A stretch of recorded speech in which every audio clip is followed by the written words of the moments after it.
A silent green tide has erased more empires than any war. We walk through the ruins of our own world every day, surrounded by concrete and steel, believing it will last forever. Yet history tells a different story, one written in vine-choked stone and forgotten pathways. This is the chronicle of forests that swallowed entire empires, from the majestic temples of Angkor to the towering pyramids of the Maya. By the end of our journey, you will understand the precise recipe for civilizational collapse and see the haunting parallels to our modern world. What hidden weaknesses did these mighty kingdoms possess that made them so vulnerable to the jungle's return? And what does their fate whisper to us across the centuries? What does it truly mean for a civilization to be permanent? This melancholy beauty has a name in our modern world: ruin porn, a term that captures our insatiable appetite for images of decay. We scroll through photos of abandoned asylums and empty cities, feeling a strange mix of dread and attraction. But the ruins of entire civilizations evoke something far deeper than a passing thrill. They are not just broken buildings, they are the physical evidence of a story that has ended.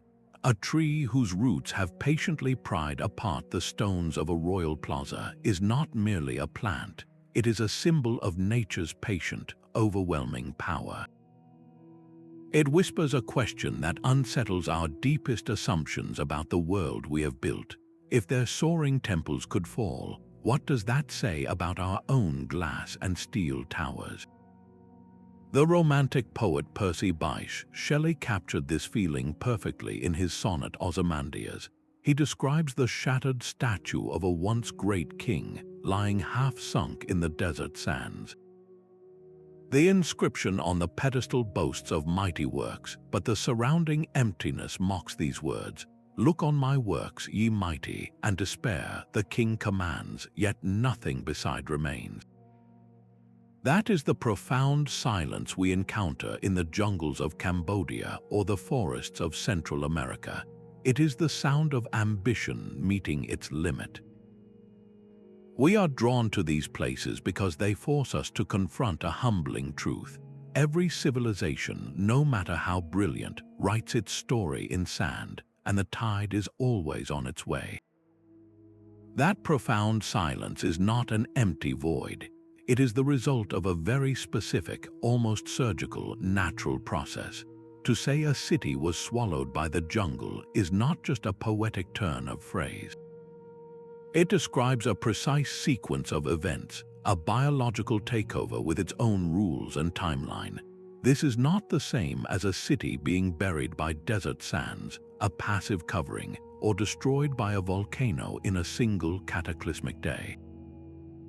The forest is an active participant. It invades. The process begins with people leaving, a rapid or gradual depopulation that creates a vacuum. Without constant human effort, the first pioneer species move in. Tough grasses and fast-growing vines find cracks in the stonework. Their roots are tiny wedges, but they are relentless. As these plants live and die, they create a thin layer of organic matter, a new soil where shrubs can take root. These larger plants offer shade and shelter, changing the local microclimate. This paves the way for tree saplings, whose roots are powerful enough to shift massive stones. Over decades, then centuries, a full mature forest canopy grows over what was once a bustling plaza.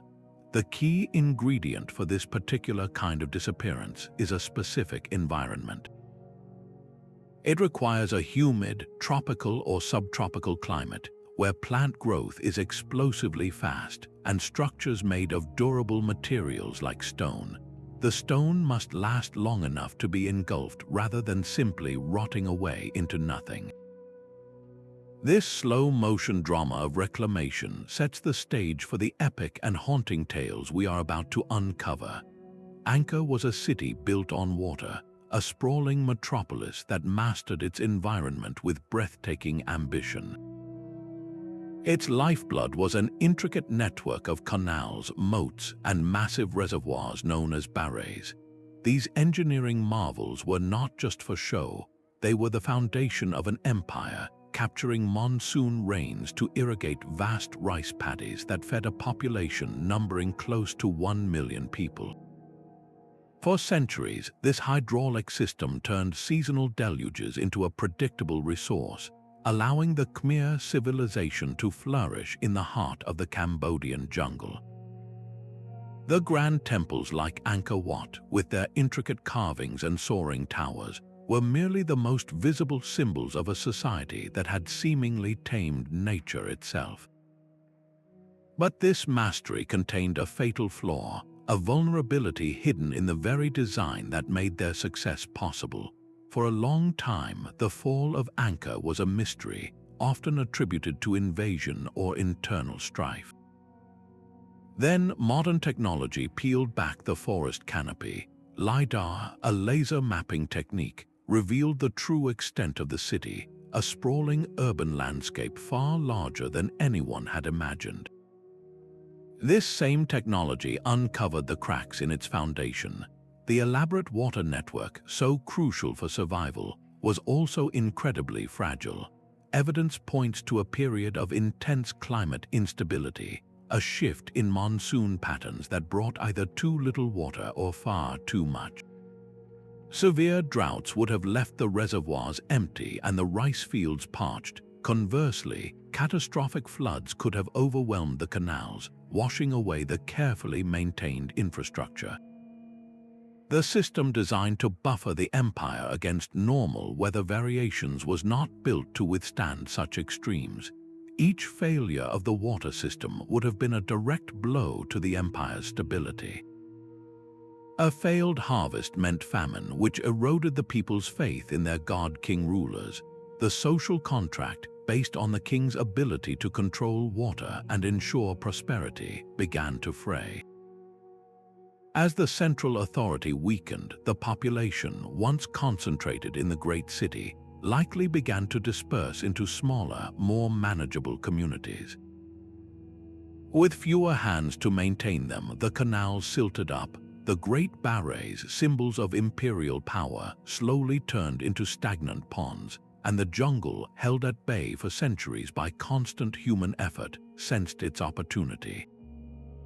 First came the seeds carried by wind and animal, finding purchase in the cracks between the stones of abandoned causeways, then the roots patiently working their way into the foundations of temples. The forest did not conquer Angkor with violence, but with a quiet, persistent patience, enveloping the greatest city on earth in a green shroud until it was lost to the world, becoming little more than a legend. It was a collapse born not of a single catastrophe, but from an empire becoming too specialized, too dependent on a system that could not adapt when the environment itself changed. This pattern of agricultural success leading to unforeseen fragility would be repeated with a different cast on another continent. Across the globe, the Maya faced a similar convergence of ambition and environmental reality. In the dense rainforests of Central America, they engineered a civilization of astonishing complexity, carving gleaming white cities from the green heart of the jungle. Their towering pyramids were feats of engineering and cosmology, reaching for the heavens, while their calendars tracked time with a precision that would not be matched in Europe for centuries. Yet, between the 8th and 9th centuries, the bustling plazas of these great city-states, places like Tikal and Palenque, fell silent. This was not an overnight disappearance, nor was it caused by a single invading force. The classic Maya collapse was a slow-motion unraveling, a story of a society fracturing under the weight of a changing climate. The leading culprit, revealed by science, is a profound and prolonged drought. Paleoclimatologists, scientists who study past climates, have drilled deep into the sediments of ancient Maya lakes. the layers of mud act like a historical archive, and within them they found stark evidence. Chemical signatures in the sediment layers point to a series of intense, multi-decade-long dry periods that crippled the region precisely during the time of the collapse. For the Maya, whose agriculture was entirely dependent on seasonal rains, this was a catastrophe.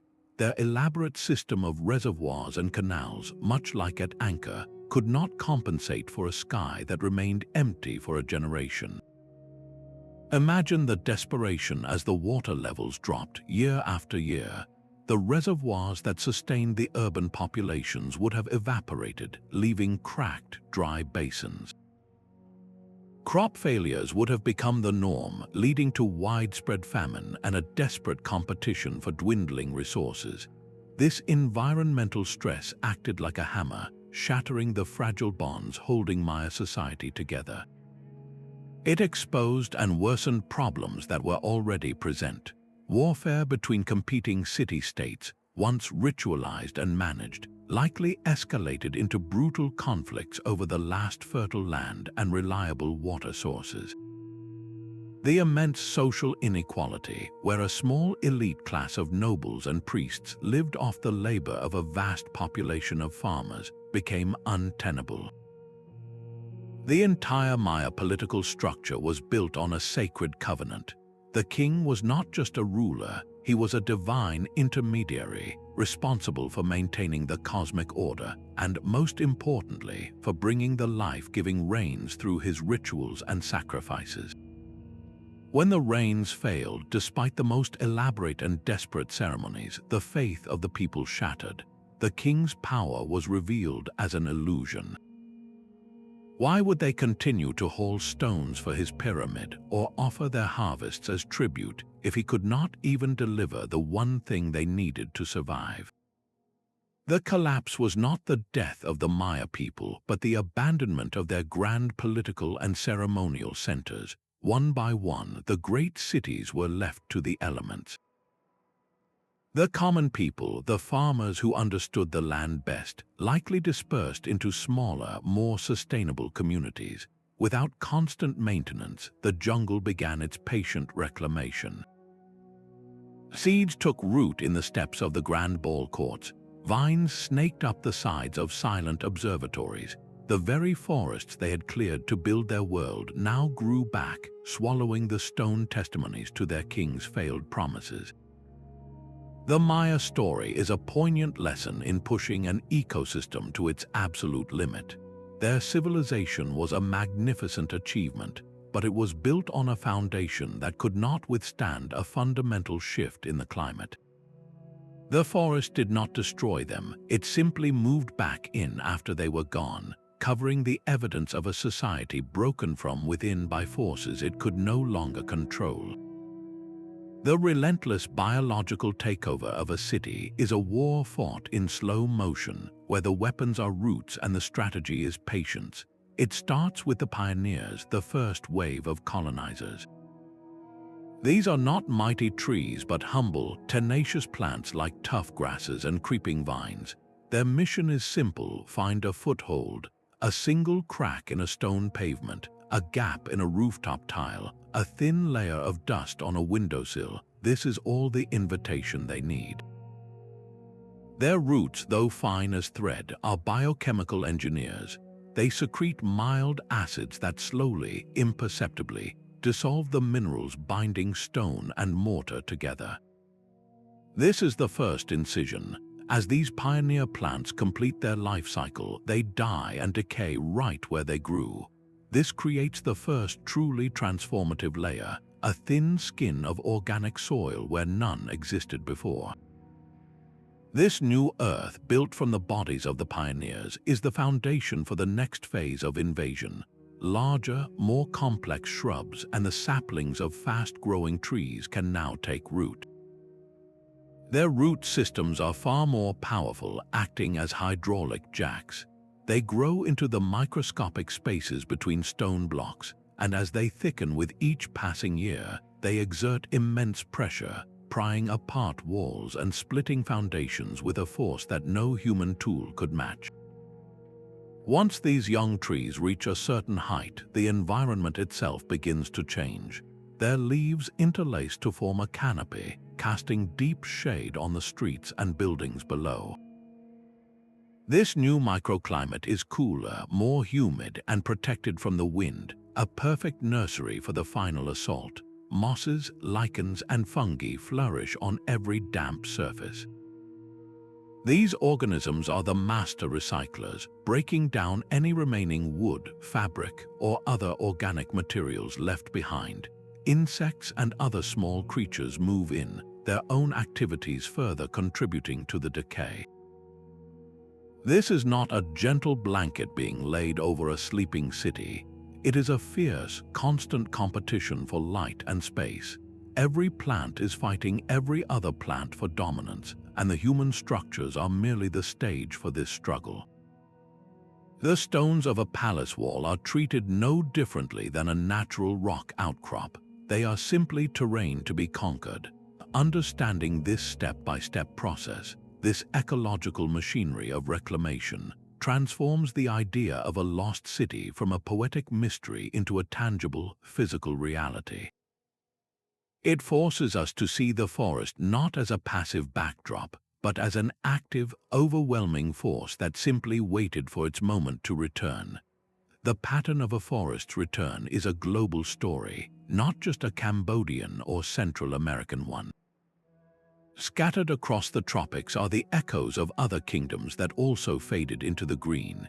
In Sri Lanka, the ancient capitals of Anuradhapura and Polonnaruwa were marvels of hydraulic engineering, their networks of reservoirs and canals even more extensive than those of Angkor. These cities thrived for over a millennium, yet they too were eventually left behind. The jungle moved into their ornate monasteries and over their massive domed stupas, a quiet testament to the impermanence of even the most water-wise empires. Further north in India lies the spectacular ruins of Hampi. This was the capital of the mighty Vijayanagara Empire, a city of immense wealth and power described by medieval travelers as larger than Rome. Though situated in a drier landscape, its fate was sealed not by drought but by invasion. After a crushing military defeat in the 16th century, the city was looted and abandoned. And here, the reclamation process, while slower due to the climate, still began. Boulders that once formed the foundations of palaces now serve as anchors for tree roots, and ancient temples are woven into the fabric of a sparse, dry forest. The phenomenon even extends to West Africa. The great earthworks of Benin City, a series of walls and moats that were once among the largest man-made structures on Earth, were gradually reclaimed by vegetation after the kingdom's decline. But perhaps the most compelling and mysterious examples lie hidden in the Amazon rainforest. For centuries, Western explorers saw the jungle as a pristine wilderness, incapable of supporting large, complex societies. Modern archaeology has utterly overturned this idea. There is now overwhelming evidence of vast, managed landscapes. Societies built networks of towns and villages connected by straight roads, and they enriched the naturally poor soil to create fertile black earth, known as terra preta, to support intensive agriculture. These were not small tribes, but sizable, organized populations that shaped the forest itself. Their disappearance was tragically swift, not from a failure of their agricultural systems, but from the arrival of European diseases to which they had no immunity. Wave after wave of smallpox and measles swept through the continents, decimating the population perhaps decades before European explorers ever set foot in their territories. With the people gone, the forest did what it had always done. It consumed the raised fields, it buried the geoglyphs, and it enveloped the settlements in a blanket of green so complete that we are only now, with advanced technology, beginning to rediscover them. This global pattern forces a crucial realization. The swallowing of empires by forests is not a rare historical fluke. It is a recurring outcome, a natural consequence that occurs when the intricate balance between a complex society and a powerful environment is broken, whether by climate change, war, or disease.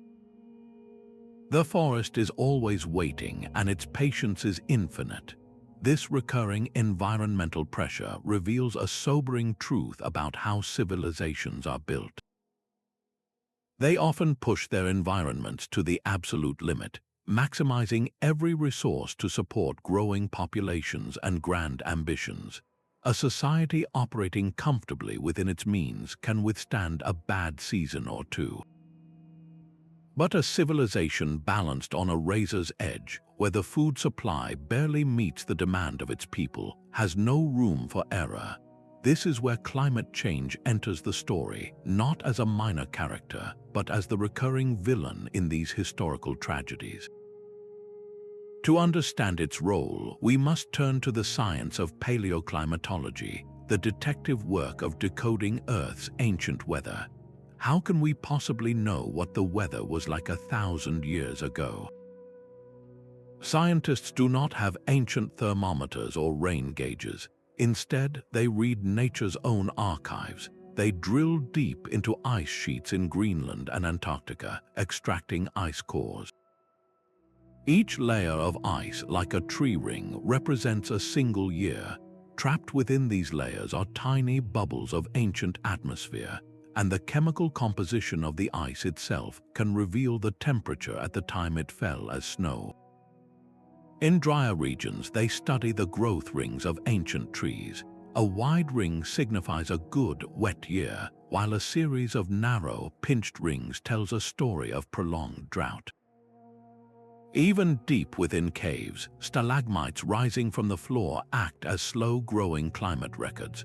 The minerals deposited by dripping water change with shifts in rainfall and temperature over centuries. When these different proxies, these natural witnesses, are combined, they paint a remarkably detailed picture of the past. For the Maya, the evidence from lake sediments and stalagmites is unequivocal, pointing to a series of intense, multi-decade droughts that struck at the very heart of their civilization. For the Khmer at Angkor, the story is more about volatility, a dangerous swing between crippling droughts that emptied their reservoirs and catastrophic floods that would have overwhelmed their intricate canal systems. These were not simply inconveniences. A single failed monsoon could be survived, but when the pattern of the rains, the very rhythm of life, broke down for a generation, the consequences were catastrophic. Agricultural yields, the foundation of the entire society, would have collapsed. A famine does not just mean hunger, it shatters the social order. Trade networks, which brought essential goods like tools and salt, would disintegrate as regions turned inward to hoard what little they had. Faith in the ruling class, often justified by their perceived ability to intercede with the gods for rain, would evaporate faster than the water in a drying reservoir. This historical perspective forces a crucial realization. Environmental stability is not a backdrop for human history. It is a foundational pillar holding up the entire complex structure of civilization.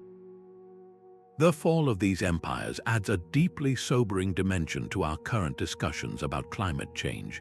We are not just talking about slightly warmer summers or more intense storms. We are talking about potentially altering the fundamental stability that has allowed our own global, interconnected society to flourish. The ancient Maya and Khmer were vulnerable because they were exquisitely adapted to a specific climate reality.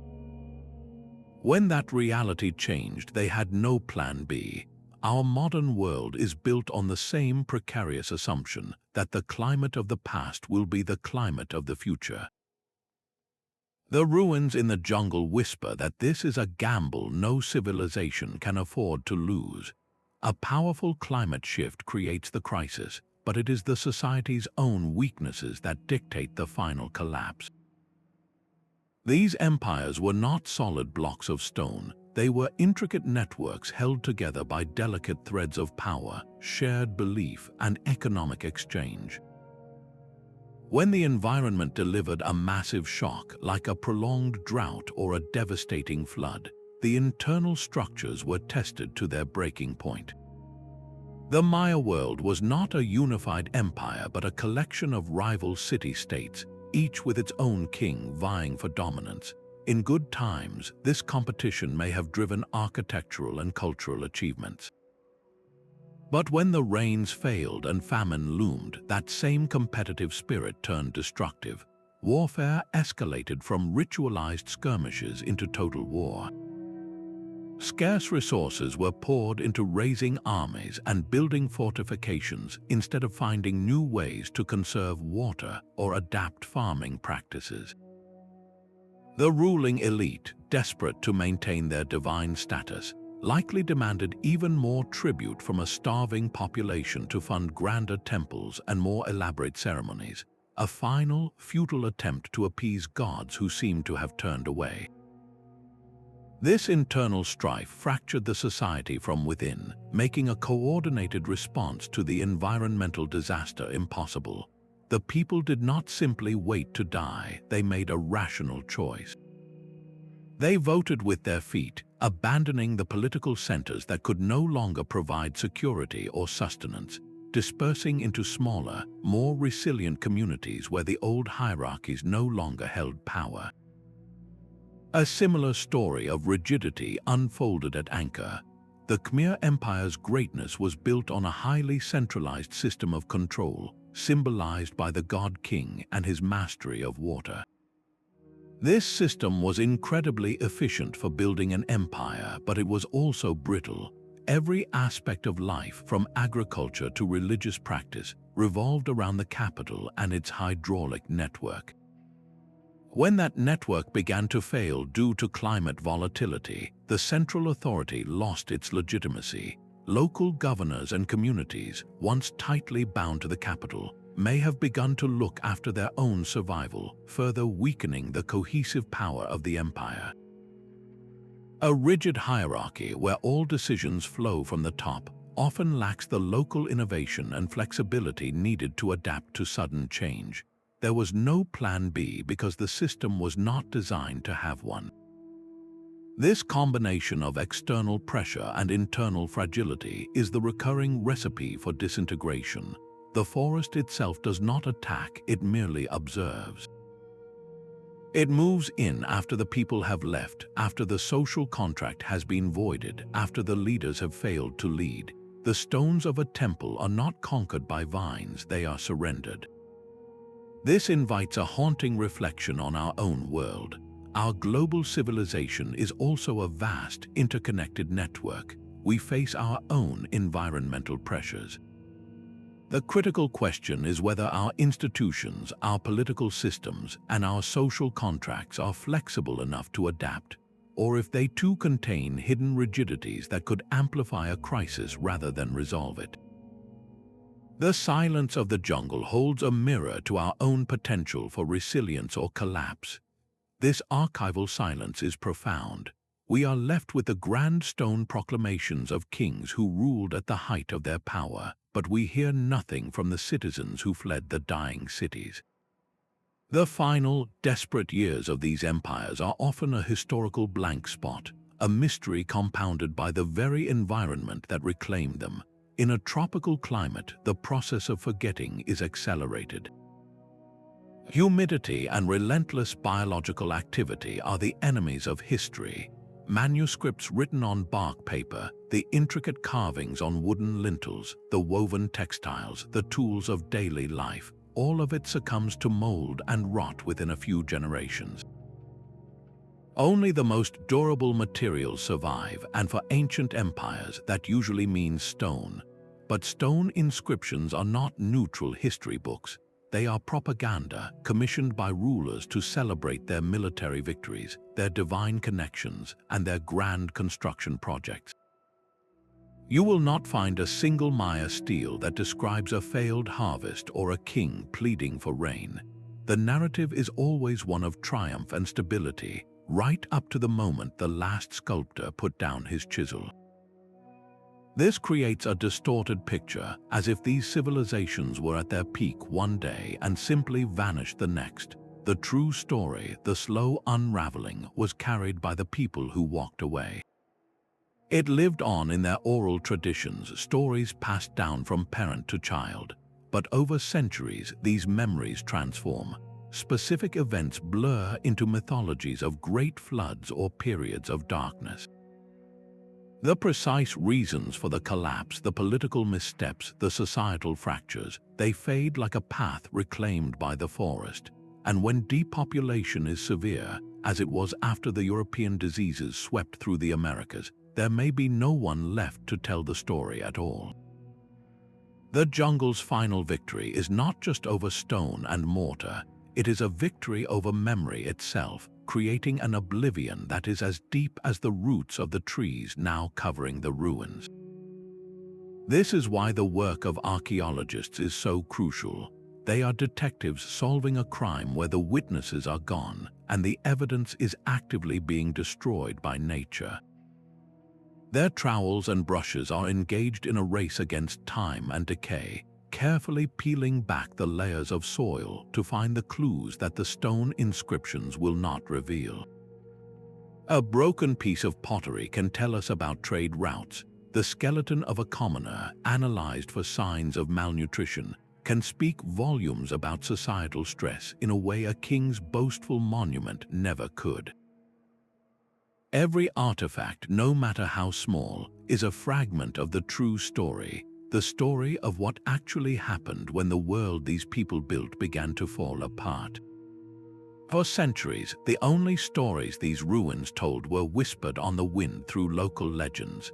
Then came the outsiders, the explorers who hacked their way through nearly impenetrable green walls, driven by little more than rumor and a thirst for glory. In the mid-19th century, the French naturalist Henri Mauhot journeyed deep into the Cambodian interior. He did not actually discover Angkor, as local Khmer people had always known of its existence, but his detailed writings and sketches sent a shockwave through the Western world. He described temple complexes of a scale and grandeur that rivaled the pyramids, all but devoured by the jungle.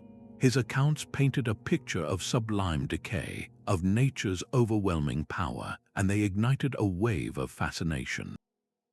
Similar dramas unfolded in the Americas. Throughout the 19th and early 20th centuries, adventurers and archaeologists risked malaria, venomous snakes, and treacherous terrain to reach the heart of the Patane jungle.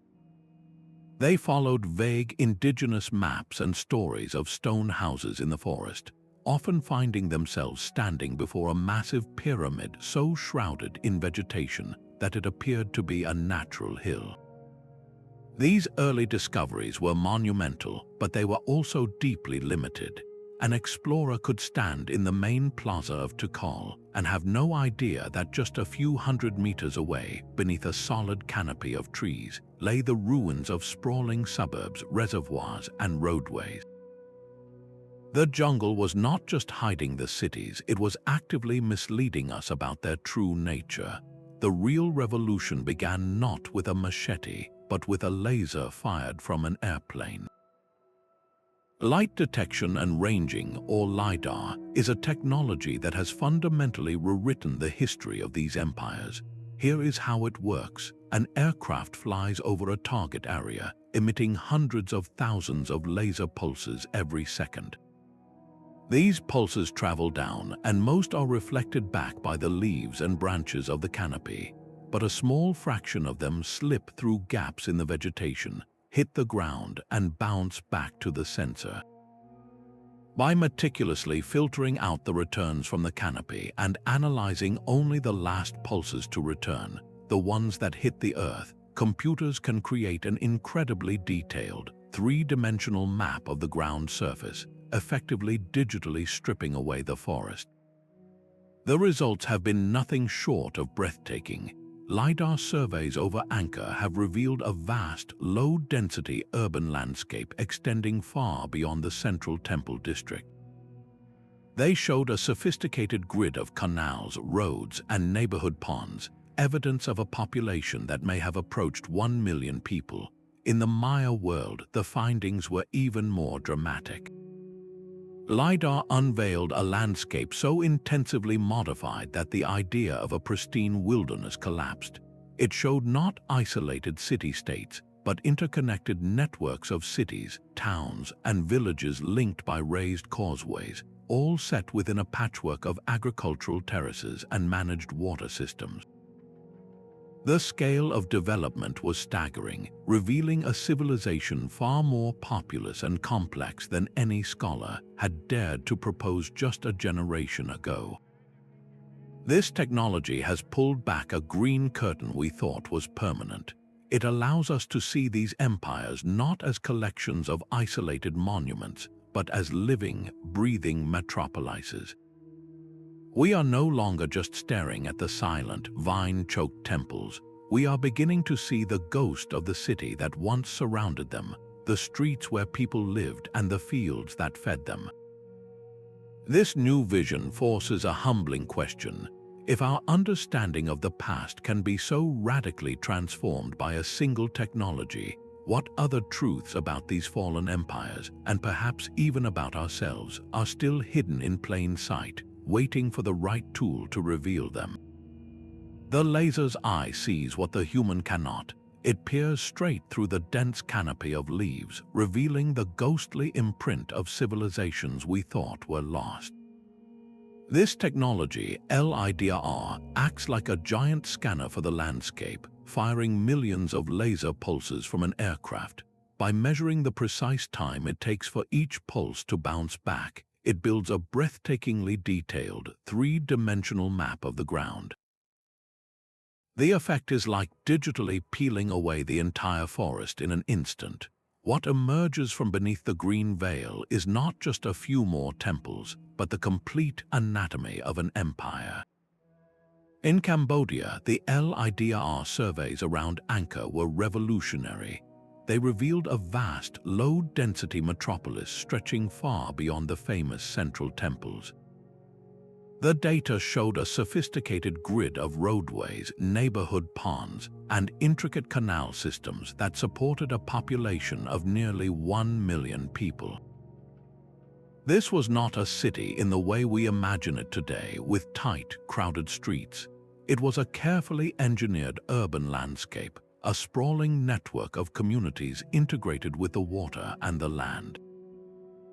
The scale of management was staggering, revealing an empire that had transformed its environment on a grand scale. The same revelation occurred in the jungles of Central America. For generations, archaeologists had painstakingly mapped the great Maya city centers like Tikal and Caracal by cutting paths through the undergrowth. They believed these were powerful but largely independent city-states, separated by tracts of untouched wilderness. LiDAR proved this picture was utterly incomplete. When the digital forest was lifted, the maps showed something astonishing. The landscape between the known cities was not empty. It was filled with towns, villages, and hamlets, all connected by straight, raised causeways that functioned as ancient highways. The ground itself was sculpted with agricultural terraces and complex water management systems. The Maya world was a continuous, densely populated, and intensely managed environment. This forces a fundamental shift in our understanding. These were not just ceremonial centers where priests and kings lived apart from the people. They were the hearts of vast, engineered landscapes, entire civilizations that had reshaped the jungle to their will. The forest did not merely swallow cities, it swallowed entire countries. This new vision makes the collapse even more profound. It was not the abandonment of a few grand pyramids, but the dissolution of a complete human ecosystem. The silence that followed was not just the quiet of a vacant plaza, but the end of a world. LiDAR has given us a terrible and magnificent gift, the ability to see the true scale of what was lost, and in doing so, it asks us a more urgent question. If we could so completely misjudge the size and sophistication of these past societies, What might we be missing about the vulnerabilities of our own? The silent maps created by LiDAR present a new kind of mystery. They show us the sprawling outlines of these lost worlds, the grand scale of their ambition, but they cannot tell us what it felt like to live through their final days. Translating these ghostly imprints into a human story is the monumental task of archaeology. It is a discipline that operates like a grand detective agency, where every shard of pottery, every dark stain in the soil, and every skeletal fragment is a potential witness. These clues are stubbornly silent, but they hold truths that the stone monuments of kings deliberately conceal. Take, for instance, the humble piece of broken pottery. To an untrained eye, it is just a fragment of clay, but to an archaeologist, it is a data point in a vast network. The specific minerals in the clay can be traced to a particular quarry, revealing trade routes that once connected distant cities. The style of its decoration can tell us about cultural influences and the passage of time. If, in the layers of soil dating to a civilization's final century, archaeologists find that pottery becomes cruder, less decorated, and made from local materials only, it paints a picture of a society turning inward. The long-distance trade networks, a sign of a healthy, confident empire, are breaking down. People are making do with what they have close at hand, a quiet signal of disintegration. The very earth beneath the ruins tells its own story. Scientists drill deep cores into the sediment of ancient reservoirs. These mud cores are like a timeline of the city's health. In a well-maintained system, the sediment layers are thin and consistent, but a sudden, thick layer of silt tells a different tale. It is evidence of a catastrophic failure, a moment when the canals were no longer dredged and the life-giving water began to choke on the land itself. This is not just dirt, it is a record of abandonment, a precise marker of when human hands stopped their constant, necessary work. Perhaps the most poignant evidence comes from the people themselves. Isotope analysis of human bones is a window into an individual's life. The chemical signature locked inside our bones reflects the water we drank and the food we ate.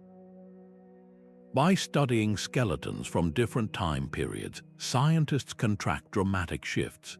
They might find that in the decades before a city's collapse, the average person's diet became significantly poorer, showing signs of malnutrition and stress.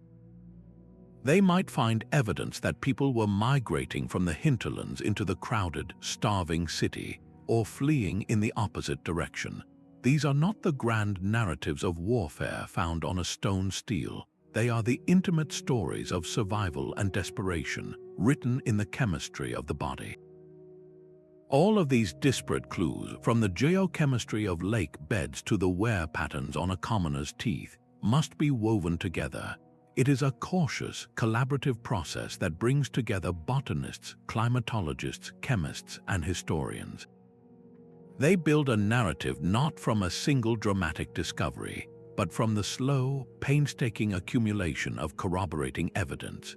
The goal is to construct the most plausible story of how a society unraveled, moving beyond the simplistic idea of a single cause.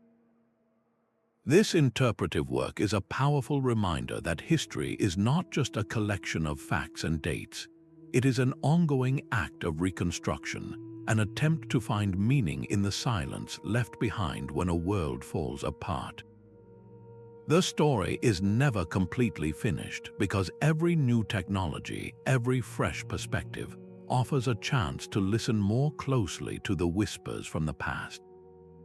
That romantic image of a lone explorer hacking through vines to find a city no living soul remembered is a powerful story, but it is often a fiction.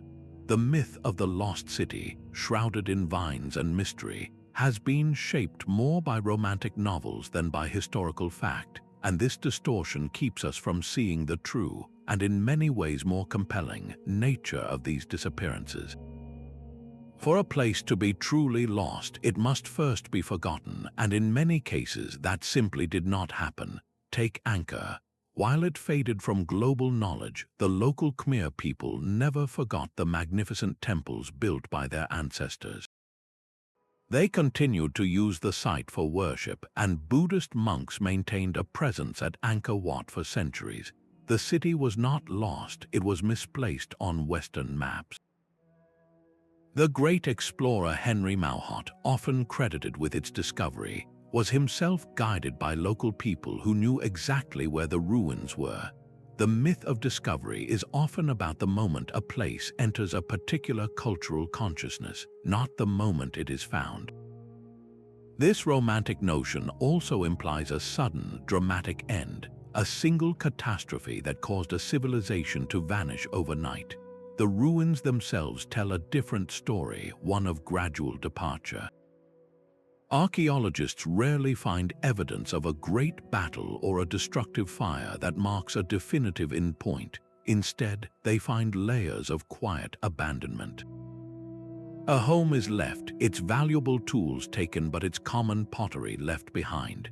A ceremonial plaza shows less and less maintenance over time, with repairs becoming cruder until they stop altogether. The process is not a sudden collapse but a slow migration, a dispersal of the population over generations. People did not simply vanish, they made rational choices to leave places that could no longer support them, moving to more sustainable lands. The final layer of the myth is the idea of a city frozen in time, a pristine museum waiting to be unlocked. The reality is far more dynamic and human. These sites were rarely left untouched. After the main population left, they were often scavenged. Later inhabitants might move in, reusing the sturdy stone blocks from an ancient palace to build a simple village house. Precious materials like metals or sculptures were often carried away to be melted down or repurposed. The forest did not simply grow over a perfectly preserved city. It grew over a place that had already been picked over, reused, and altered by the people who came after the empire's fall. By peeling away this romantic veneer, we are left with a more profound and human truth. The end of a civilization is rarely a single event. It is a slow unraveling, a series of small decisions and quiet departures that accumulate over decades. The forest does not conquer a thriving metropolis, it patiently fills a void left by human departure.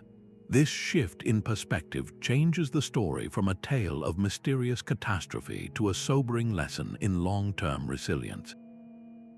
It asks us to consider what it truly means for a society to endure, not in its grandest monuments, but in the everyday lives of its people.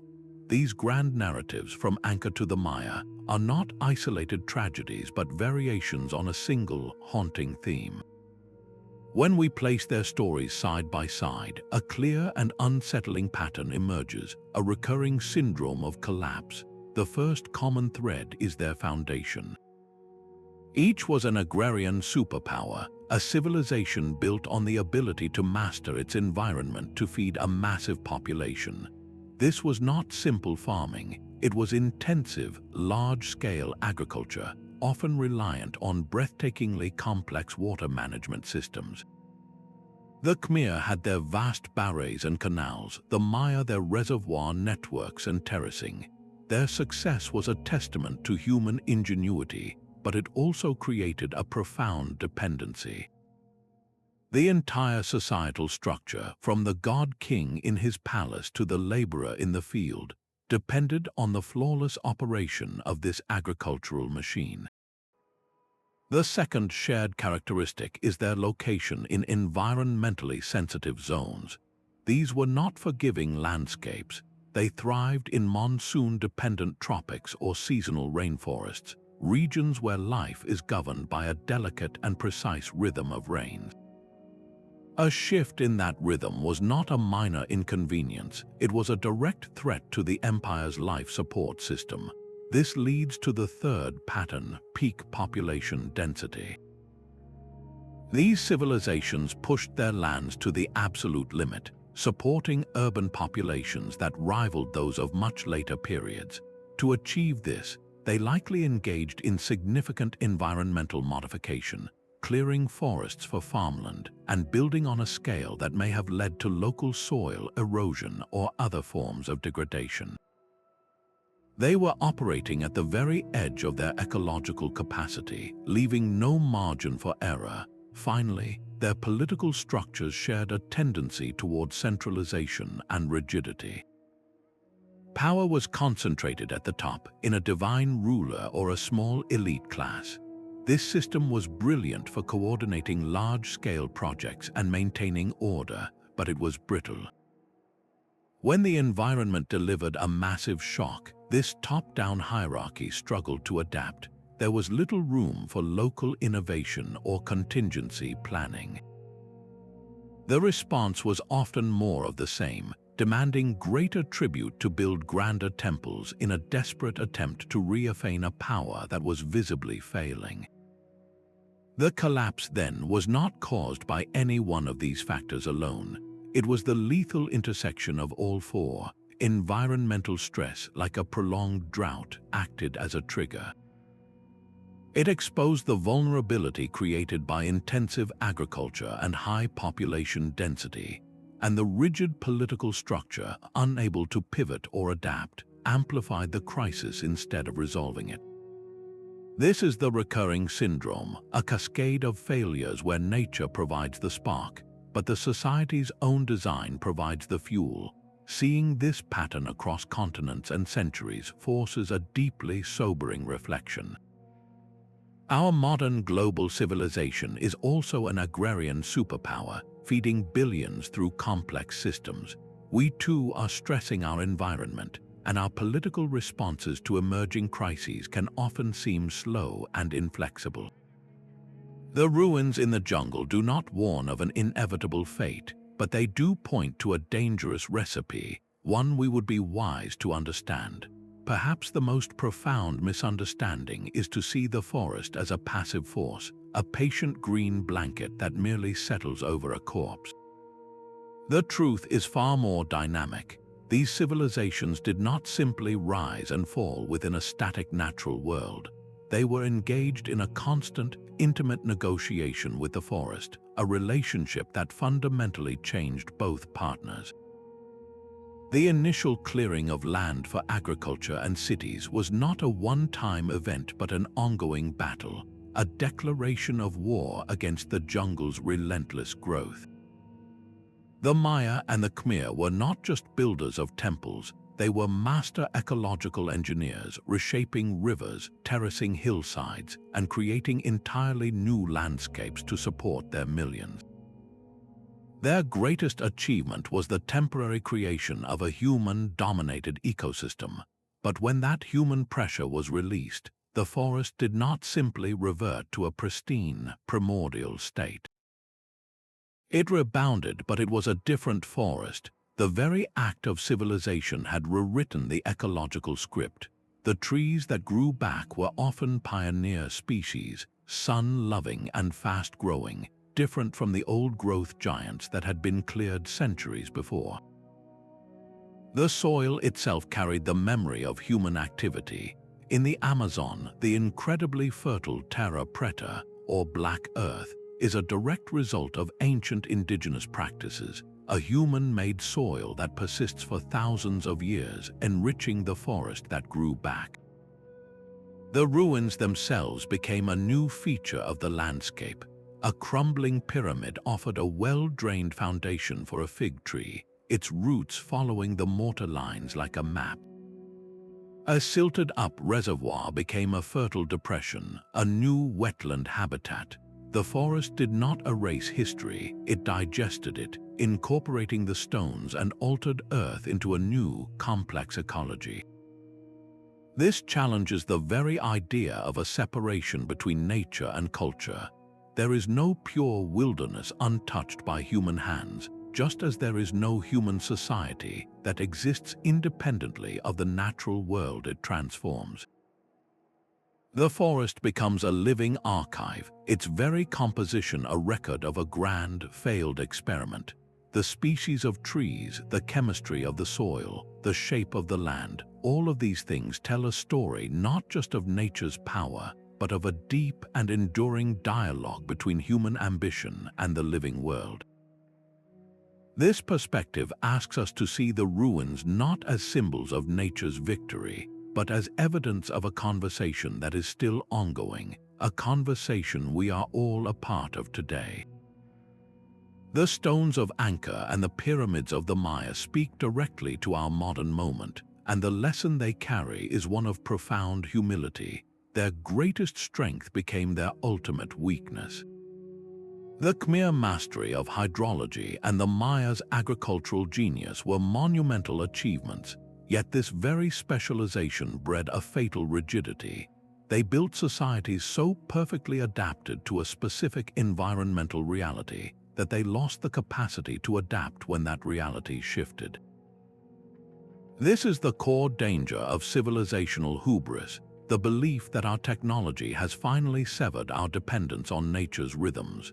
We see this same pattern today in our intricate global supply chains and our densely populated megacities, systems of breathtaking complexity that are also exquisitely fragile.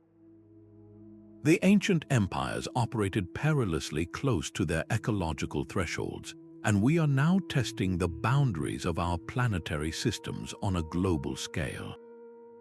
Their collapses were not failures of intelligence, but failures of foresight and flexibility. This points to the essential quality of resilience. A resilient system is not one that never experiences stress, but one that can absorb shock and reorganize itself without collapsing. For the Maya, resilience might have meant diversifying crops or developing more decentralized water storage. For us, it means building economies and energy grids that are not reliant on a single, fragile source. It means creating social structures that are collaborative and adaptable, capable of responding to crises with innovation rather than inflexibility. The most critical lesson is that environmental crises are never purely environmental.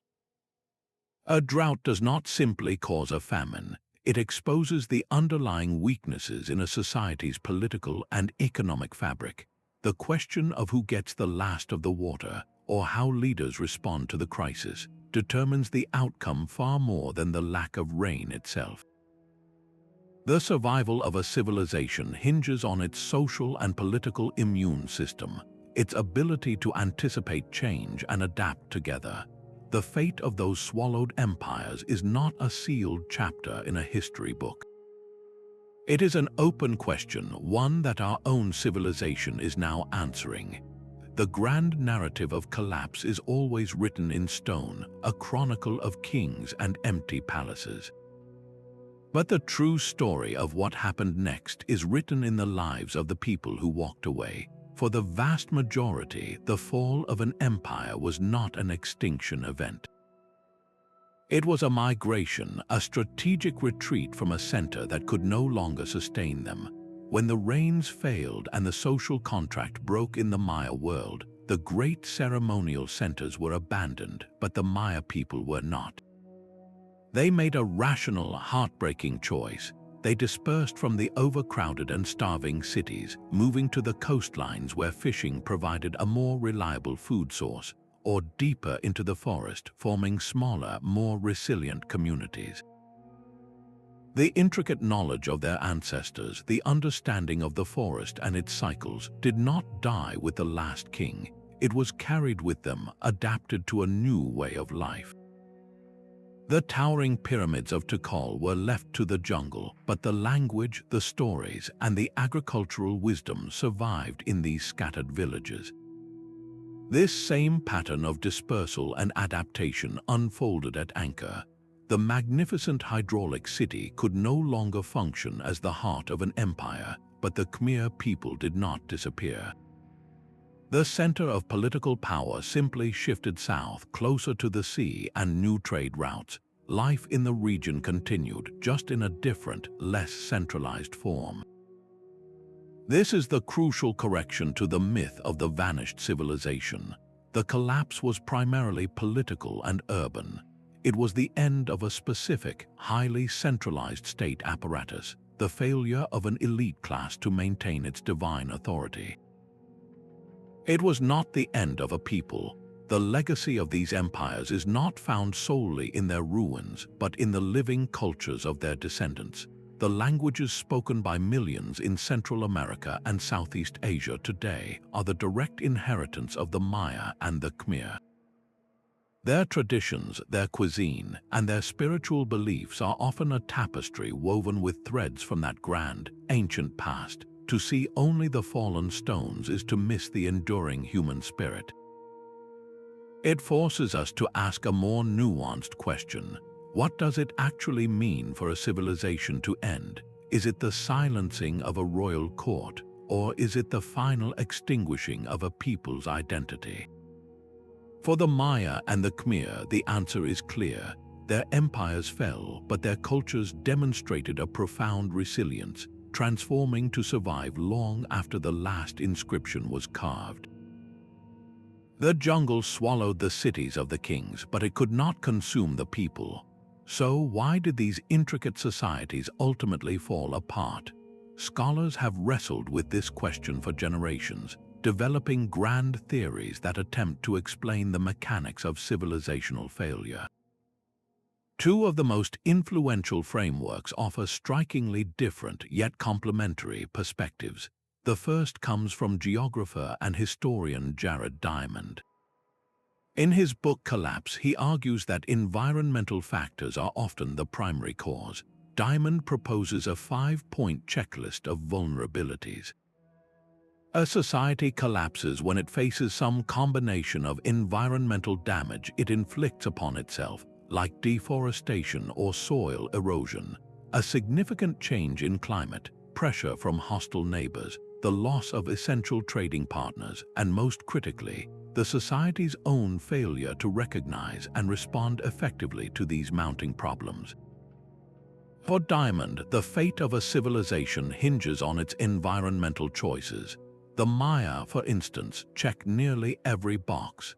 They likely degraded their land through intensive farming, faced catastrophic drought, fought increasingly vicious wars with rival cities, and their rigid political structure proved incapable of adapting to the new reality. It is a compelling narrative where the environment delivers the final blow, but another scholar, anthropologist Joseph Tainter, looks at the same ruins and sees a different story. In his work, The Collapse of Complex Societies, Tainter argues that collapse is ultimately a problem of economics and energy. Societies, he says, become more complex to solve problems. To manage a large population, you need administrators. To feed them, you need irrigation engineers. To protect them, you need a standing army. Each new challenge is met by adding a new layer of bureaucracy, infrastructure, or specialization. For a time, this increasing complexity yields great benefits, but eventually, the system hits a point of diminishing returns.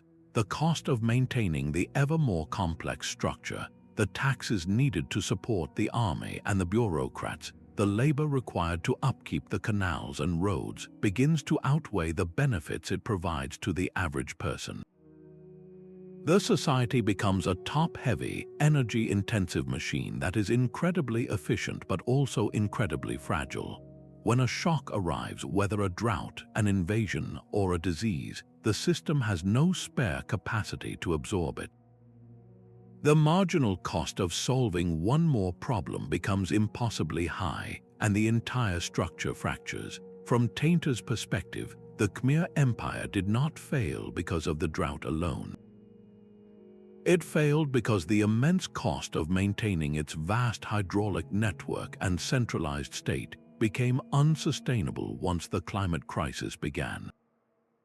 The benefits of being part of that great empire no longer justified the burden.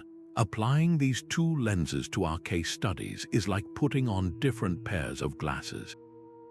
Diamond's framework highlights the external pressures, the environmental walls closing in. Tainter's theory illuminates the internal brittleness, the creaking and groaning of an over-engineered system under stress.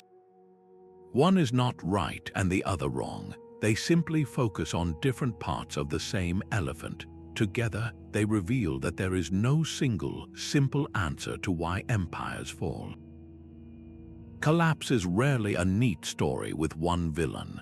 It is a messy convergence of ecological pressures and societal rigidities, a perfect storm where a changing world meets a civilization that has lost its ability to change with it. While the stones tell tales of drought and war, another silent killer may have stalked these crowded cities. Disease is the ghost in the machine of collapse, a factor often overlooked because its traces vanish so quickly in the humid tropics. We have clear records of pandemics in later history, like the Black Death that reshaped medieval Europe, but for ancient empires, the evidence is far more elusive. A virus leaves no bones, a bacterial plague does not carve inscriptions.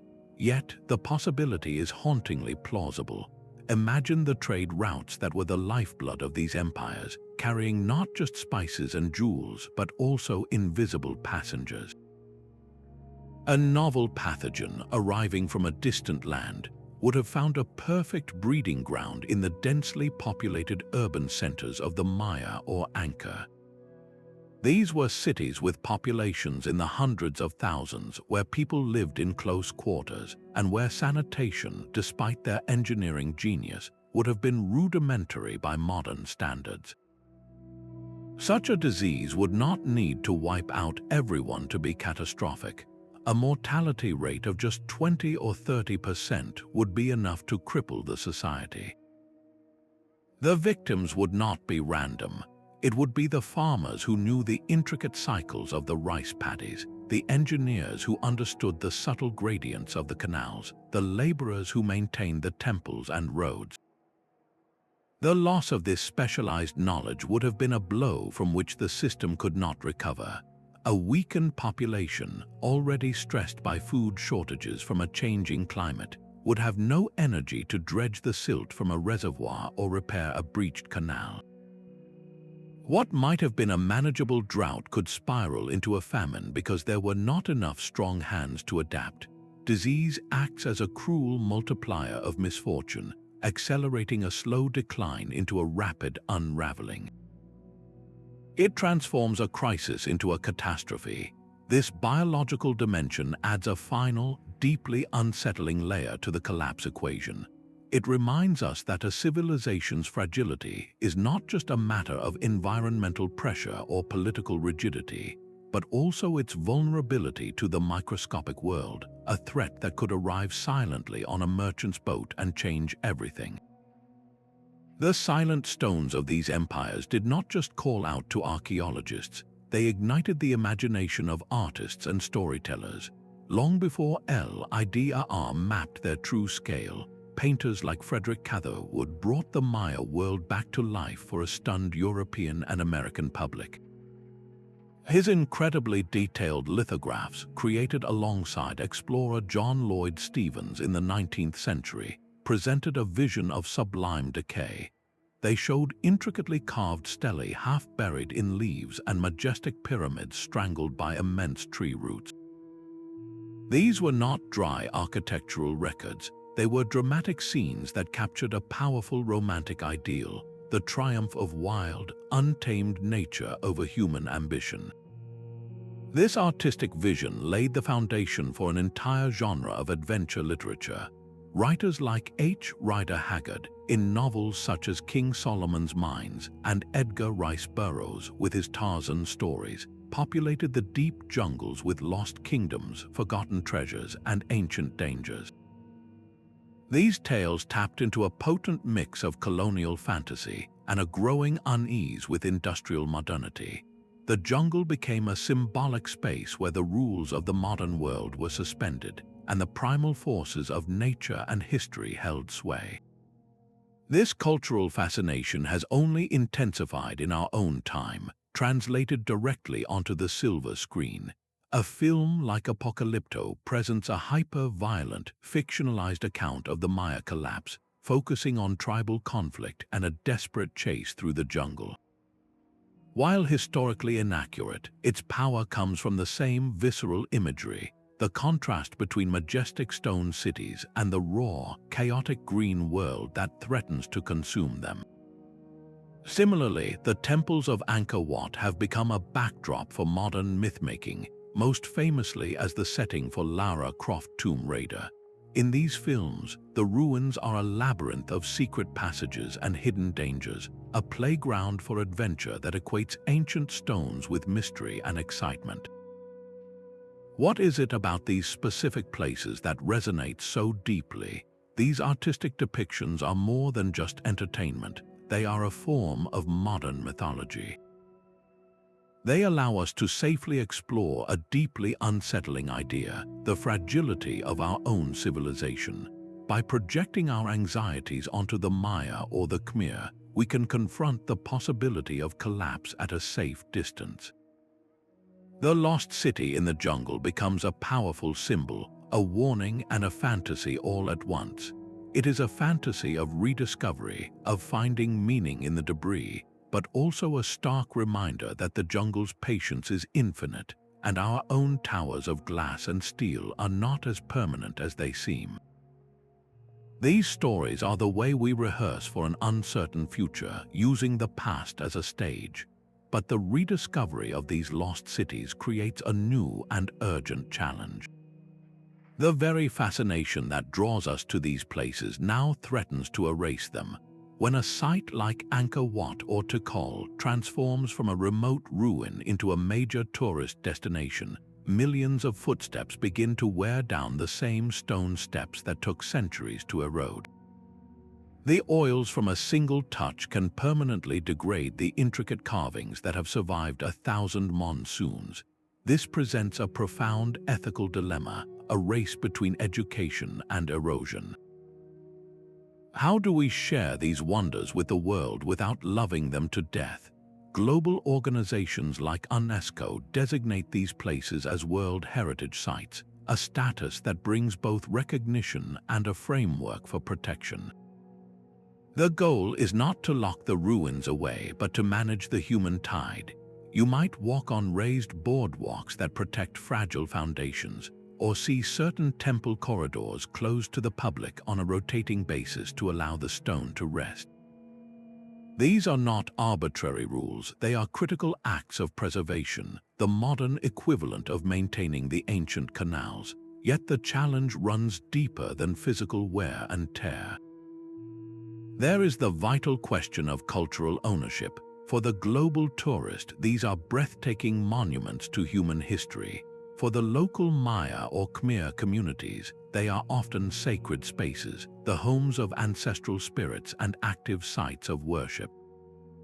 Reducing them to mere open-air museums, to a checklist of photo opportunities, strips them of their living meaning. Responsible tourism requires a shift in perspective. We must learn to see these places not as dead ruins but as active cultural landscapes, where the past is continuously honored and reinterpreted by the descendants of the very people who built them.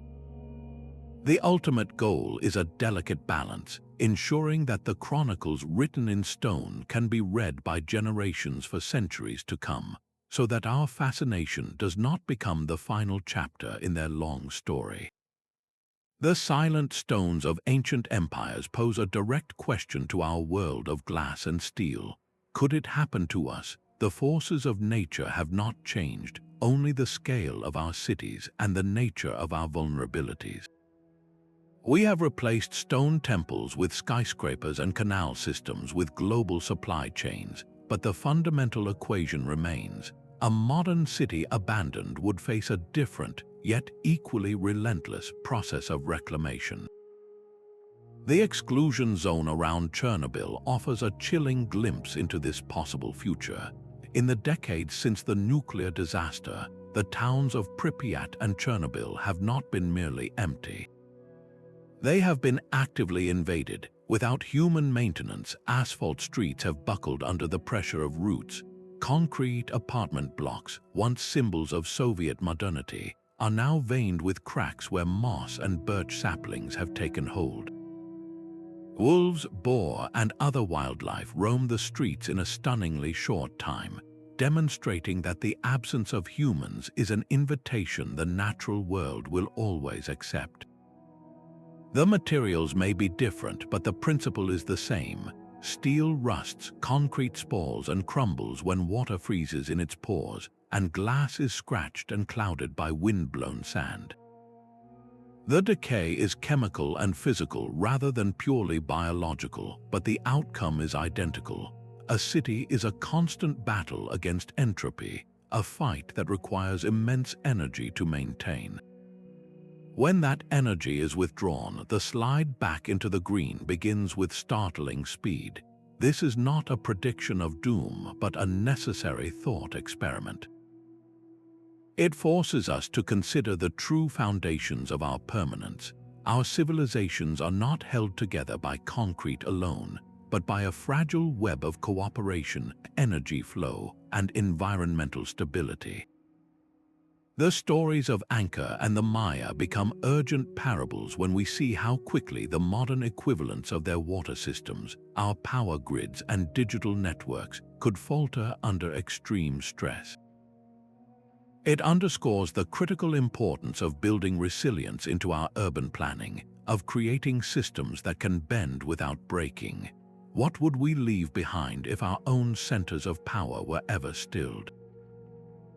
The legacy of our time would not be silent stone plazas, but mountains of plastic that refuse to decay and toxic residues leaching into the soil. The forest would still return, but it would grow over a poisoned land, a far more ambiguous monument to our ambition. This reflection is the ultimate value of looking back at swallowed empires. It is not about fearing nature's return, but about wisely assessing the durability of our own world, and asking what we can do to ensure its story is one of adaptation, not abandonment. The most compelling mysteries are the ones that refuse to stay in the past. Even with our lasers and soil cores, the final chapters of these empires remain tantalizingly incomplete, filled with gaps that archaeologists are racing to fill. For the Maya, we know a great drought crippled their world, but what did the final decades actually look like?